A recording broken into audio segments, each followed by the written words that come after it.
Hi, my name is Wang Khan and you are watching The Dark Loop.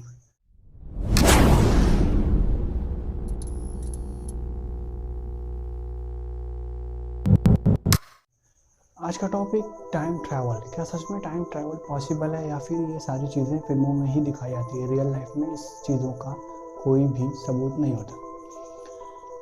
आज की जो story है वो बिल्कुल टाइम ट्रैवल पे ही बेस्ड है। कुछ लोग इस स्टोरी को रियल मानते हैं, कुछ लोग इसे मनगढ़ंत कहानी मानते हैं।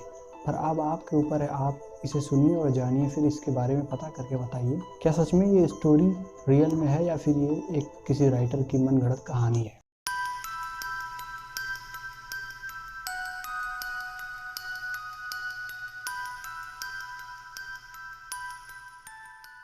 स्टोरी स्टार्ट होती है जून 1951। न्यूयॉर्क के टाइम स्क्वायर पे बिल्कुल बीचों बीच चौराहे पे एक इंसान नजर आता है लोगों को।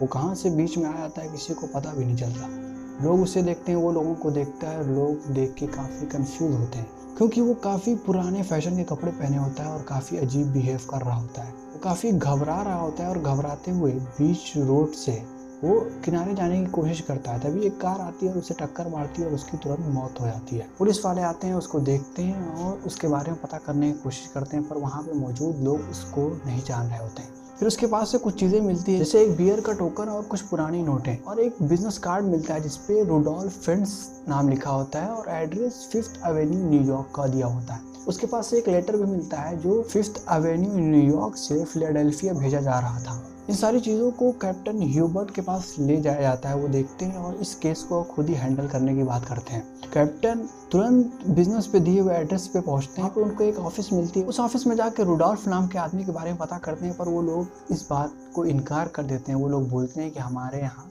रुडोल्फ नाम का कोई भी आदमी काम नहीं करता। फिर वो और भी जानकारी निकालने की कोशिश करते हैं, पर उसके बारे में कुछ भी पता नहीं चलता। इस इंसिडेंट को काफी टाइम गुजर जाता है, पर उसकी कोई भी मिसिंग रिपोर्ट लिखाने भी नहीं आता। ये बात भी पुलिस वालों को और कैप्टन को काफी अजीब लगता है। फिर वो उस टाइम के टेलीफोन डायरेक्टरीज और एड्रेस बुक से पता करने की कोशिश करते हैं, पर उसके बारे में कुछ भी पता नहीं चलता। काफी खोजने और काफी जानने के बाद 1939 के एड्रेस बुक में रुडोल्फ जूनियर नाम के आदमी का एक एड्रेस मिलता है। वो लोग उस एड्रेस से पहुंचते हैं, उसके बारे में पता करने की कोशिश करते हैं, तो वहाँ पे रुडोल्फ जूनियर तो नहीं पर कुछ और लोग मिलते हैं। वो लोग ये बताते हैं कि हमने रुडोल्फ जूनियर से ये प्रॉपर्टी काफी साल पहले ही खरीद ली थी, पर अब वो कहाँ पे रहते हैं हमें उनके बारे में कुछ भी पता नहीं।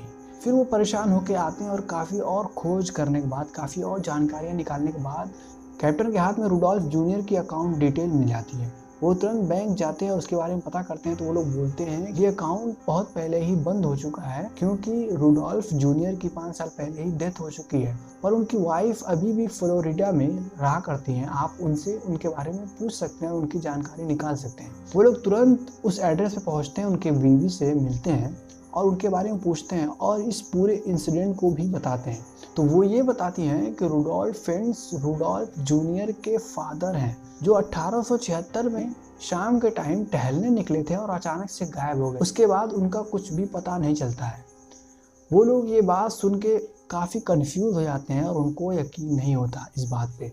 वो आते हैं 1876 की मिसिंग रिपोर्ट को खोजते हैं। काफ़ी खोजने के बाद उनके हाथ आ ही जाता है 1876 की मिसिंग रिपोर्ट, जिसमें नाम रुडोल्फ फिंच लिखा होता है। वो उस मिसिंग रिपोर्ट को पढ़ते हैं और उसमें गुमशुदा के हुलिये के बारे में पहचान करते हैं। तो ये बात साबित हो जाती है कि 1951 में मिलने वाला रुडोल्फ और 1876 में गायब होने वाला रुडोल्फ दोनों सेम ही थे। ये स्टोरी काफ़ी कंफ्यूजिंग लगती है उनको और इस बात को वो एक्सेप्ट करने से इनकार कर देते हैं कि ऐसी चीज़ पॉसिबल ही नहीं है कि जो 1876 में गायब होने के बाद 1951 में कैसे मिल सकता है। ये स्टोरी जब लोगों के सामने आती है तो लोग अलग अलग थ्योरीज बनाने लगते हैं। कुछ लोग इसे टाइम ट्रैवल बोलते हैं, कुछ लोग अलग अलग कहानियाँ बनाते हैं, कुछ लोग ये बोलते हैं ये सारी चीज़ें एक मनगढ़ंत कहानियाँ हैं। तो क्या सच में टाइम ट्रैवल करके वो इंसान 1951 में आया था या फिर ये एक सच में एक मनगढ़ंत कहानी है? ये आपके ऊपर है, आप कमेंट में ज़रूर बताइएगा।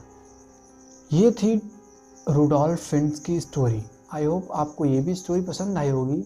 मैं मिलता हूँ नेक्स्ट वीडियो में नेक्स्ट टॉपिक के साथ। तब तक के लिए आप अपनी लाइफ एंजॉय करते रहिए।